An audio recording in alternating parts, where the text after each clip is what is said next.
Acolo mai fost aprins odată din ceva, nu știu din ce, dar acolo mai are. Știi ce am chemat? Am rămas la plasă și băieți. S-au întâlnit.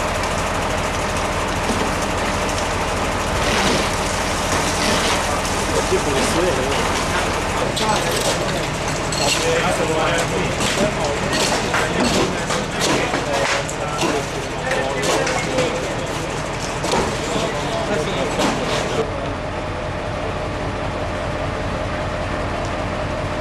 A luat foc acoperișul ăla care este sub stâlp.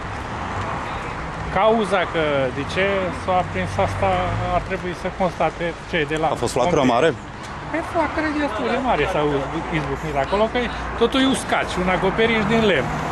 Deci nu știți de la ce s-ar fi putut aprinde? Nu știu, acolo sunt o grămadă de cabluri de pe stâlpul de înaltă tensiune.